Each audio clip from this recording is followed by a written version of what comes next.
Good afternoon ma'am. Good afternoon बेटा। आज हम लोग का टॉपिक क्या है? गोलीय दर्पण द्वारा प्रतिबिंब का बनना। ठीक, तो सबसे पहले और इसको हम पहले किरण आरेख के द्वारा समझेंगे, उसके बाद जाके सारे जो केसेस हैं उनको हम लिखेंगे एक जगह। ठीक है, तो गोलीय दर्पण द्वारा प्रतिबिंब का बनना। तो गोलीय दर्पण द्वारा प्रतिबिंब बनने के पहले सबसे पहले हम गोलीय दर्पण द्वारा जो चिन्ह परिपाटी होती है उन्हें समझेंगे। किस तरीके से हम डिसाइड करते हैं या किस तरीके से हम ज्ञात करते हैं कि कौन सी दूरी प्लस लेनी है, कौन सी दूरी माइनस लेनी है। ठीक है, यहाँ मैं अवतल दर्पण का एग्जाम्पल लेके पहले बताऊंगी, उत्तल दर्पण पर भी सेम टू सेम चीज अप्लाई होगी। ठीक बेटा, ये एक अवतल दर्पण बना लिया मैंने। यहाँ पर बीच में कहीं दर्पण का ध्रुव है P, ध्रुव के बीच से होकर जाती हुई ये रेखा जो कि सीधी रेखा होगी, वो क्या है? दर्पण का मुख्य अक्ष है। इस मुख्य अक्ष को हम लिख देते हैं AB और इस पॉइंट को हम लिख लेते हैं P। अच्छा, निर्देशांक ज्यामिति आप सबने पढ़ा होगा। Yes ma'am. तो अगर मैं यहाँ पे निर्देशांक ज्यामिति का कोऑर्डिनेट बनाना चाहूँ तो ऐसे होता है x x डैश, ठीक, y y डैश, और ये मूल बिंदु होता है O जिसे हम 0 0 बोलते हैं। इस तरीके से कुछ निर्देशांक ज्यामिति पढ़ते हो आप? Yes ma'am. तो बेटा अब बताओ कि इधर की ये क्या होता है? प्लस एक्स एक्सिस होता है, प्लस और ये क्या होता है? Minus minus. अगर ऊपर की तरफ जाए तो प्लस वाई होता है, प्लस और नीचे की तरफ जाए तो माइनस माइनस वाई होता है। अब बेटा जब हम दर्पण पर चिन्ह परिपाटी पढ़ते हैं तो यहाँ जो मूल बिंदु O था, ये जो दर्पण का ध्रुव P है, हम इसे मूल बिंदु मानते हैं। ठीक है, तो इसका मतलब हो जाता है 0 0। ठीक, और अगर मान लो कि ये मूल बिंदु कह दिया तो इस तरफ ये x x डैश हो जाएगा, इसे आप उससे मिलाइए। ठीक है, और इधर ऊपर की तरफ y, वाई डैश, नीचे की तरफ y डैश। ठीक, बस क्या किया मैंने, ये आप जो निर्देशांक ज्यामिति के कोऑर्डिनेट देख रहे थे, समझिए कि आप O बिंदु से उठा के मैंने O बिंदु को P पर रख दिया। ठीक, तो ये लाइन जो AB थी वो x x डैश हो गई, और उसके परपेंडिकुलर उस पर जो लंबवत लाइन होगी वो क्या होगी? y y डैश हो जाएगी। ठीक है, यस मैम। चलो, तो अब ये पॉइंट जो P है, मैं कहूं कि कोई दूरी P से दाहिनी तरफ किधर बेटा होगा? इधर B की तरफ होगा, दाहिनी तरफ ये। तो कोई भी दूरी जब हम इधर से, मान लीजिए मैं यहाँ पे एक वस्तु रख दूं जिसका नाम है AB, AB नहीं, मान लीजिए MN। ठीक है, तो MN की P से दूरी अगर हम मापेंगे तो इसको प्लस, मान लीजिए दूरी 2 मीटर है, तो इसे हम प्लस 2 मीटर लिखेंगे कि माइनस 2 मीटर लिखेंगे? Plus 2 metre. Plus 2 metre. किसी को लगता है माइनस 2 मीटर भी होगा? No ma'am. नहीं होगा। ठीक है, क्योंकि हमने P को क्या बोल दिया? मूल बिंदु बोल दिया। ठीक, P को 0 0 कर दिया तो इसके आगे तरफ जो भी दूरी होगी वो प्लस होगी। ऐसे ही मान लीजिए अगर यहाँ एक वस्तु MN डैश रख दें, M डैश N डैश, इसकी दूरी अगर 3 मीटर है, ठीक, और अगर बिंदु P से ये 3 मीटर दूरी मापेंगे तो ये क्या होगी? माइनस होगी कि प्लस होगी? माइनस होगी, क्योंकि हमारा जो मूल बिंदु है इसके पीछे की तरफ माप रहे हैं। ठीक है बेटा, तो ये हो गया माइनस और ये हो गया प्लस, और इसको क्या बोलते हैं? दाहिनी तरफ। ठीक है, ये हो गया दाईं ओर और ये हो गया बाईं ओर। हाँ, तो दर्पण का जो ध्रुव P है, P से दाहिनी तरफ जितनी भी दूरियां हम मापेंगे उनको हम पॉजिटिव लेंगे, प्लस लेंगे, धनात्मक लेंगे, और जो बाई तरफ दूरियां मापेंगे उनको हम ऋणात्मक लेंगे। ठीक, दूसरी चीज, ऐसे ही मान लीजिए कि ये जो वस्तु मैंने MN डैश बनाई है यहाँ पर, इसकी जो हाइट है बेटा, इसकी जो ऊंचाई है, मान लीजिए कि इसकी ऊंचाई जो है, मैं ये कहूं कि ये 3 मीटर है। ठीक है, अब ये बताइए कि ऊंचाई किससे? इस लाइन AB के ऊपर नाप रहे हैं। यस। तो ये पॉजिटिव होगी कि निगेटिव होगी? मैम पॉजिटिव होगी। पॉजिटिव होगी। Yes ma'am. क्योंकि ये जो दर्पण का ध्रुव था, इधर ये प्लस वाई एक्सिस है और नीचे की तरफ माइनस वाई एक्सिस है। अगर मान लीजिए यही एक यहाँ पे वस्तु बना दूं और इसकी ऊंचाई जो है 1 मीटर है, तो आप बताइए कि ये ऊंचाई प्लस होगी कि माइनस होगी? माइनस होगी। ठीक, तो इससे क्या मतलब समझ में आया कि दर्पण के ध्रुव के दाहिनी तरफ जो भी दूरी मापेंगे पॉजिटिव, बाईं तरफ जो भी दूरी मापेंगे वो क्या होगा? निगेटिव, यानी कि ऋणात्मक। उसके साथ साथ ये जो मुख्य अक्ष AB है, इस मुख्य अक्ष AB के ऊपर हम जितनी भी दूरियां मापने वाले हैं या जितनी भी हाइट मापने वाले हैं उसको हम प्लस लेंगे, और नीचे की तरफ जो हाइट बनेगी उसको हम माइनस लेंगे। ठीक, दूसरी बात, प्लस माइनस दूरी में, हाइट में, दूरी मतलब एक्स एक्सिस यानी कि AB पर, हाइट मतलब वाई एक्सिस ऊपर की तरफ। ठीक, तो ये हो गया दूरी और ऊंचाई को मापने का तरीका। अब एक और चिन्ह परिपाटी क्या कहती है कि जो दर्पण है, अब मैं उत्तल दर्पण बनाती हूँ, ये हो गया मान लीजिए मुख्य एक्सिस AB। एक और चिन्ह परिपाटी क्या कहती है कि हमेशा दर्पण के सामने हम जो वस्तु रखते हैं वो बाईं तरफ रखते हैं। ठीक, बाईं तरफ का क्या मतलब? ये होगा बाईं तरफ। ठीक, और यहाँ जब हम किरण आरेख द्वारा समझेंगे तो हम वस्तु को कैसे बनाएंगे? एक तीर से बनाएंगे। ठीक, अब एरो का ये जो निशान है ऊपर की तरफ है, यानी कि ये वस्तु इस तरफ ऊपर की तरफ खड़ी है। ठीक, और इस वस्तु का नाम मैंने कर दिया MN। तो एक नियम क्या है, और ये है दर्पण का ध्रुव P। हमेशा जो है दर्पण के बाईं तरफ वस्तु को रखते हैं। बहुत सारे बुक में, चैप्टर में, एग्जाम्पल में वस्तु को क्या लिखता है? बिंब। आप लोग बहुत कंफ्यूज होते हैं इस बात से कि वस्तु या फिर बिंब। जब बिंब देता है तो आपको समझ आता है कि प्रतिबिंब, और फटाक से लोग इमेज वाली वैल्यू निकाल लेते हैं। ठीक है, तो ध्यान रखिएगा वस्तु को बिंब भी बोलते हैं, तो हमेशा इसको बाईं ओर रखेंगे। चलिए, अब अगर तो यहाँ दर्पण का फोकस कहाँ होगा? ये उत्तल दर्पण है ना, तो उत्तल दर्पण का फोकस इधर कहीं होगा। अब मैं मान लीजिए कि ये दूरी मैंने दे दी 5 सेंटीमीटर, ये दूरी दे दी मैंने 8 सेंटीमीटर। अच्छा, दर्पण से जो वस्तु की दूरी है उसको क्या लिखते हैं? U लिखते हैं। ठीक, तो बताइए U की वैल्यू क्या होगी? क्या लिखें U की वैल्यू? 5 सेंटीमीटर प्लस की minus? Ma'am minus minus 5 centimetre. क्योंकि ये जो ध्रुव था P वो इसके बाईं तरफ थी, तो वस्तु की दूरी यहाँ पे कितनी हो गई? -5 सेंटीमीटर। तो बेटा सबसे पहली बात कि चाहे दर्पण अवतल हो या उत्तल हो, हमेशा वस्तु किधर रखेंगे? बाईं ओर। तो चाहे अवतल दर्पण हो या उत्तल दर्पण, हर स्थिति में वस्तु को हम बाईं तरफ रखने वाले हैं, तो U की वैल्यू हमेशा क्या होने वाली है बेटा? माइनस। इसमें कोई डाउट नहीं होना चाहिए, U हमेशा -5 माइनस रहेगा, चाहे जो भी वैल्यू हो उसकी। ठीक, अच्छा अब ये बताइए जरा, यहाँ फोकस दूरी कितनी है? Ma'am +2 centimetre. बिल्कुल +2 सेंटीमीटर। क्लियर है सबको? क्योंकि दाएं तरफ मापा हमने, और यही वक्रता त्रिज्या कितनी हो जाएगी? +8 सेंटीमीटर। +8 सेंटीमीटर। प्लस और माइनस का मतलब समझ में आ गया सबको?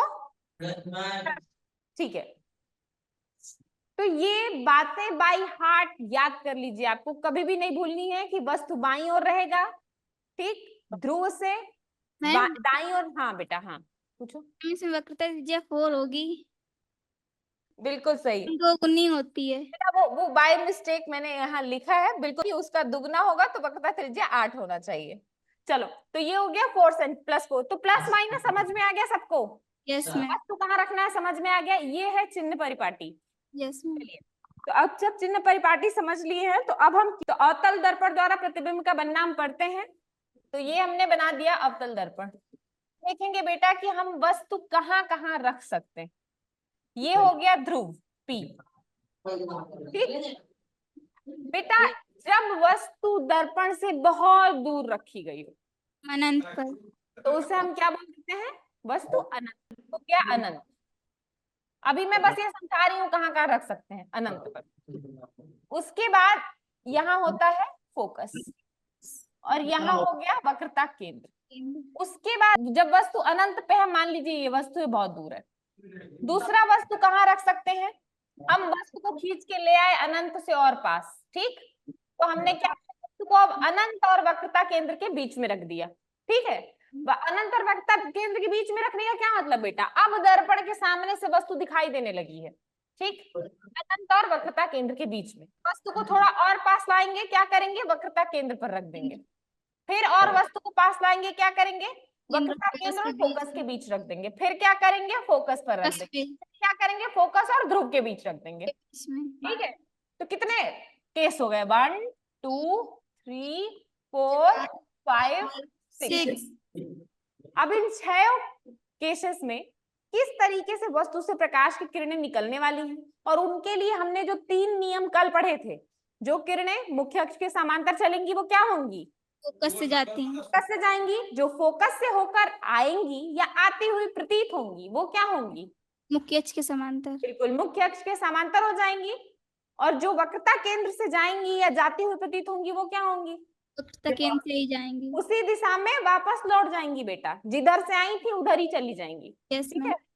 हाँ बेटा, मैम जो आप इसके पहले वाले क्वेश्चन में लिखी थी F बराबर 4 सेंटीमीटर, तो मैम उसकी जो वक्रता त्रिज्या होगी वो तो 8 सेंटीमीटर ही होगी ना। बेटा फोकस दूरी देखो, फोकस दूरी मैंने लिखा था 2 सेंटीमीटर, ठीक। तो वक्रता त्रिज्या फोकस दूरी की दोगुनी होती है, यस मैम। तो इसका मतलब उसको 4 सेंटीमीटर होना चाहिए कि नहीं। Yes ma'am. चलिए अब पहले कंडीशन में हम इसको रखते हैं। तो सबसे पहले बात क्या है, अनंत पर। तो सबसे पहले हम वस्तु को रख देते हैं अनंत पर। ये अवतल दर्पण है बेटा, अगर मैं यहाँ अवतल दर्पण की फोकस दूरी स्मॉल f लिखूं तो इसको आप +f लिखोगे या -f लिखोगे, -f। -f। बिल्कुल -f, क्योंकि ये ध्रुव के बाईं तरफ है। तो ये आपने देखा उत्तल दर्पण में f और r पॉजिटिव रहता है और अवतल दर्पण में f और r निगेटिव रहता है, ठीक। तो कुछ चीजें तो ऐसी हैं बेटा जो कभी नहीं बदलने वाली हैं, तो आपको इसके प्लस माइनस में कभी कंफ्यूज नहीं होना है, कभी भी डाउट नहीं करना है। ये है आपकी वस्तु जो कि कहाँ रखी है, केस ए अनंत पर। अब जब वस्तु अनंत पर रखी है तो इससे 3 प्रकाश की किरणें निकल रही हैं और तीनों ही क्या है, मुख्य अक्ष के समांतर है। अंतर है। और एक तीसरी जो आ रही है वो समझ लो कि एकदम मुख्य अक्ष पर ही आ रही है। अब बताओ जरा ये सारी किरणें कहाँ जाएंगी, मैं येलो कलर से आपतित परावर्तित वाली बनाने वाली हूँ। ये हो गई आपतित किरण, तो ये जो मुख्य अक्ष के समांतर थी ये कहाँ से होकर जाएगी, मैम पहली किरण तो फोकस दूरी से गुजरेगी। बिल्कुल दूसरी वाली जो एकदम मुख्य अक्ष पे ही थी वो क्या करेगी, हम उसी दिशा मैम में। दूसरी जो किरण है वो वक्रता केंद्र से गुजरेगी। बिल्कुल वक्रता केंद्र से गुजरी है, इसीलिए इसी दिशा में वापस लौट जाएगी। Yes ma'am. और ये जो नीचे वाली है ये भी तो मुख्य अक्ष के समांतर ही चल रही फोकस से। है, तो ये भी कहाँ से होके जाएगी, फोकस से। फोकस दूरी से। होके जाएगी। तो बेटा कोई भी 2 प्रकाश की किरण वस्तु से निकलने वाली जिस बिंदु पर कटान करेगी परावर्तन के पश्चात वहीं पर हमारा प्रतिबिंब बनेगा। तो यहाँ पे कहाँ कटान करी, सारी मिलके फोकस ही पर कटान कर रही हैं, यस। और वो भी एक बिंदु के जैसे, ठीक। तो अगर हमारा वस्तु अनंत पर रखा है तो हमारा प्रतिबिंब कहाँ बना, फोकस पे। फोकस पर बना, ठीक है। तो ये बना हमारा फोकस पर। और अच्छा अब ये बताइए फोकस पर बना आभासी बना कि वास्तविक बना, वास्तविक और उल्टा। हाँ उल्टा तो उल्टा ही बना, वास्तविक बना, और मैं वस्तु से मैम वस्तु के बराबर बनेगा। हम बहुत छोटा। बहुत छोटा बनेगा बेटा। यहाँ वस्तु के बराबर, आप देख रहे हो वस्तु मैंने इतना बड़ा बनाया था और यहाँ तो केवल बिंदु जैसा बना है। आप ये भी कह सकते हो कि एक बिंदु के जैसा बनेगा, कहीं कहीं बहुत छोटा लिखता है बुक में और कहीं कहीं बिंदु दे देता है, तो दोनों ही ऑप्शन सही हैं, ठीक। Yes ma'am.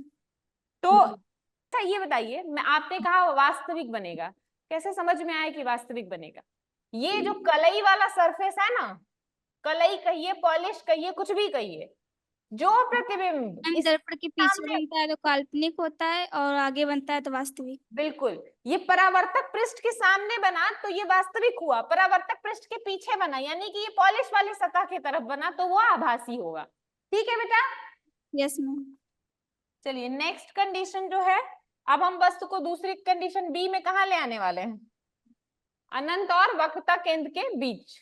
चलिए तो अब वस्तु जो है कहाँ आ गई, अनंत तथा वक्रता केंद्र के बीच। ठीक ये हो गई वस्तु। और वस्तु को हम मान लीजिए अच्छा, मुख्य फोकस का मैं नाम ए बी हटा देती हूँ क्योंकि हमें वस्तु का नाम ए बी या बी ए लिखना है, ठीक है। तो ये हो गया ए बी। अच्छा, अब दो प्रकाश की किरणें इससे चलेंगी, एक ये चली मुख्य अक्ष के समांतर, ठीक बेटा, और दूसरी गई वक्रता केंद्र से। अब बताइए कि क्या होगा इन किरणों का। मैम ऊपर वाली फोकस से जाएगी और दूसरी उसी मार्ग से वापस लौट जाएगी। ठीक बेटा, तो अब ये दूसरी वाली फोकस से होकर चली गई और ये वाली हम कहें कि टकराने के बाद इसी दिशा में वापस चली लौट गई। ठीक। ये कहाँ कटान की, यहाँ कटान की, वक्रता केंद्र तथा फोकस बिंदु के बीच। बिल्कुल। तो ये कहाँ कटान कर रही है, वक्रता केंद्र और फोकस बिंदु के बिंदु के बीच, बीच। ठीक। सी और, मैं अब वक्रता केंद्र नहीं लिख रही हूँ, मैं सी और एफ लिख रही हूँ। तो कहाँ बनेगा प्रतिबिंब, सी और एफ के बीच में। अब देखें कि प्रतिबिंब कैसा बनेगा। तो ये वस्तु था बी ए, तो प्रतिबिंब इस डायरेक्शन में ऐसा बनेगा, ठीक है बेटा।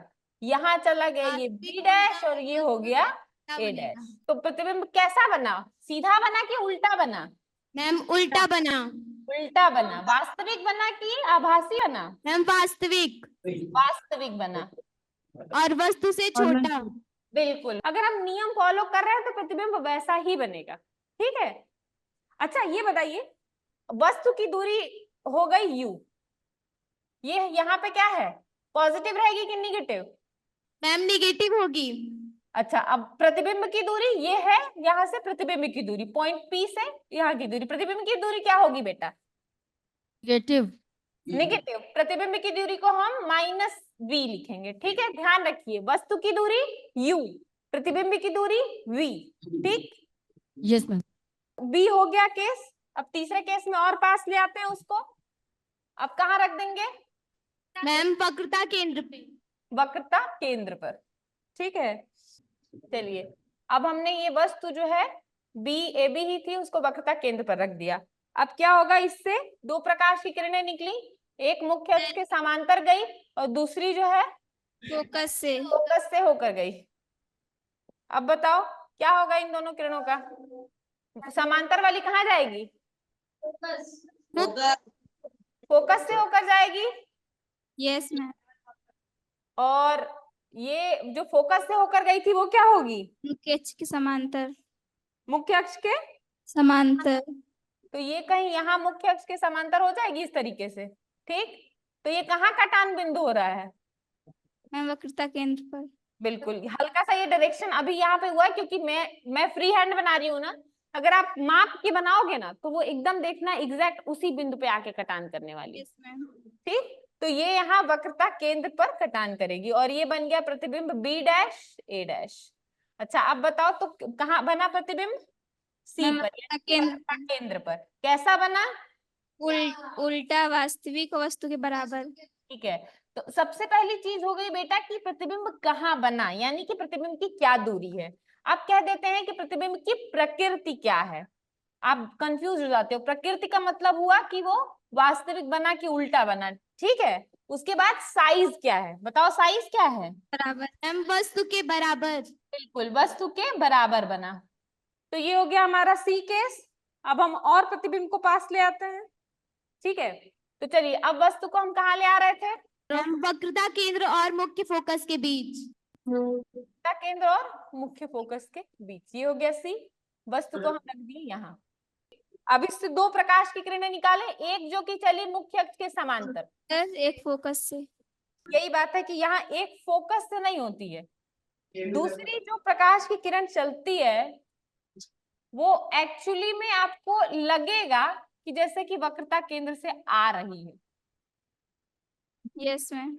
ठीक है बेटा, ये प्रकाश की किरण ऐसा ऊपर की तरफ जाएगी लेकिन एक्चुअली में नहीं आ रही है। अगर आप पीछे की तरफ कहीं बढ़ाओ ना तो आपको महसूस होगा कि ये वक्रता केंद्र की तरफ से आ रही है। चलिए, तो इनका क्या होगा, अब ये जो मुख्य अक्ष के समांतर चली थी ये तो वापस क्या होगी, फोकस से होकर चली जाएगी। और जो वक्रता केंद्र से आती हुई प्रतीत हो रही थी, तो चाहे आए या आती हुई प्रतीत होए, चाहे वक्रता केंद्र से होकर जाए, क्या होता है उसका, उसी दिशा में वापस लौट जाती है।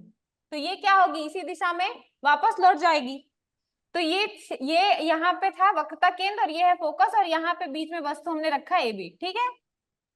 अब तो प्रकाश की किरण ये थी 1, ये मुख्य अक्ष के समांतर चली और वापस से फोकस से होकर के गई, और दूसरी जो प्रकाश की किरण है यहाँ पे मुख्य वापस होके गई बेटा फोकस से, और दूसरी जो आ रही थी वक्रता केंद्र से आती हुई प्रतीत हो रही थी, ये क्या हुई, इसी दिशा में वापस चली गई। ठीक, तो ये यहाँ पे कहीं जाके कटान कर रही है कि नहीं इधर दूर में? Yes ma'am. तो वस्तु कहाँ बना? अनंत और वक्रता केंद्र के बीच। ठीक, क्योंकि वक्रता केंद्र से जैसे इधर परे बनेगा तो वो क्या हो गया, अनंत और वक्रता केंद्र के बीच बना। मैं कहूँ अनंत और सी के बीच बना, और वस्तु बना कैसा, उल्टा या सीधा? उल्टा। उल्टा और उल्टा और वस्तु वास्तविक। से बड़ा। वास्तविक। ठीक है, और साइज क्या है बेटा? वस्तु से बड़ा। बिल्कुल, वस्तु से बड़ा। तो ये हो गया हमारा डी, चौथा केस। इसके बाद हम क्या करेंगे, वस्तु को कहाँ रखेंगे, फोकस पर रखेंगे। तो ये है इसका फोकस।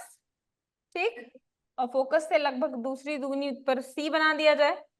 तो अगर ये रही, ये हमारी वस्तु रखी है ए,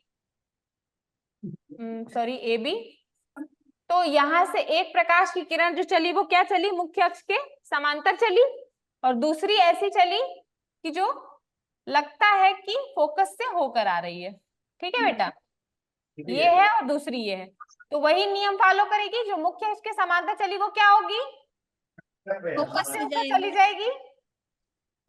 ठीक है बेटा, और ये जो दूसरी वाली है जो कि वक्रता केंद्र से होकर आती हुई प्रतीत होगी, ये इसी दिशा में वापस चली जाएगी।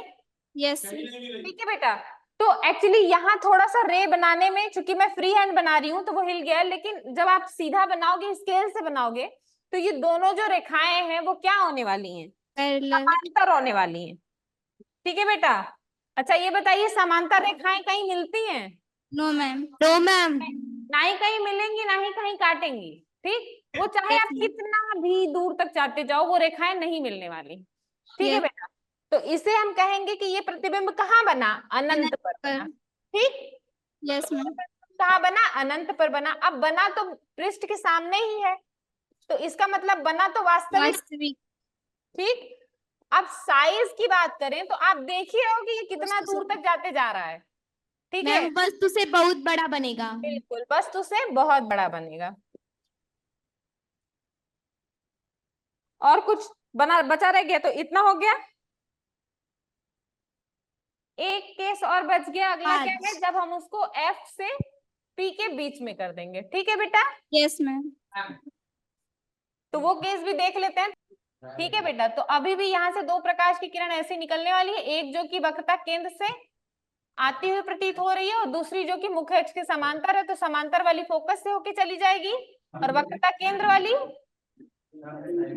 इसी दिशा में वापस हो जाएगी। तो ये बेटा सामने तो कहीं नहीं मिलने वाली है, लेकिन अगर हम इनको पीछे की तरफ बढ़ाएं तो आपको लगेगा कि ये एक बिंदु से आती हुई प्रतीत हो रही है।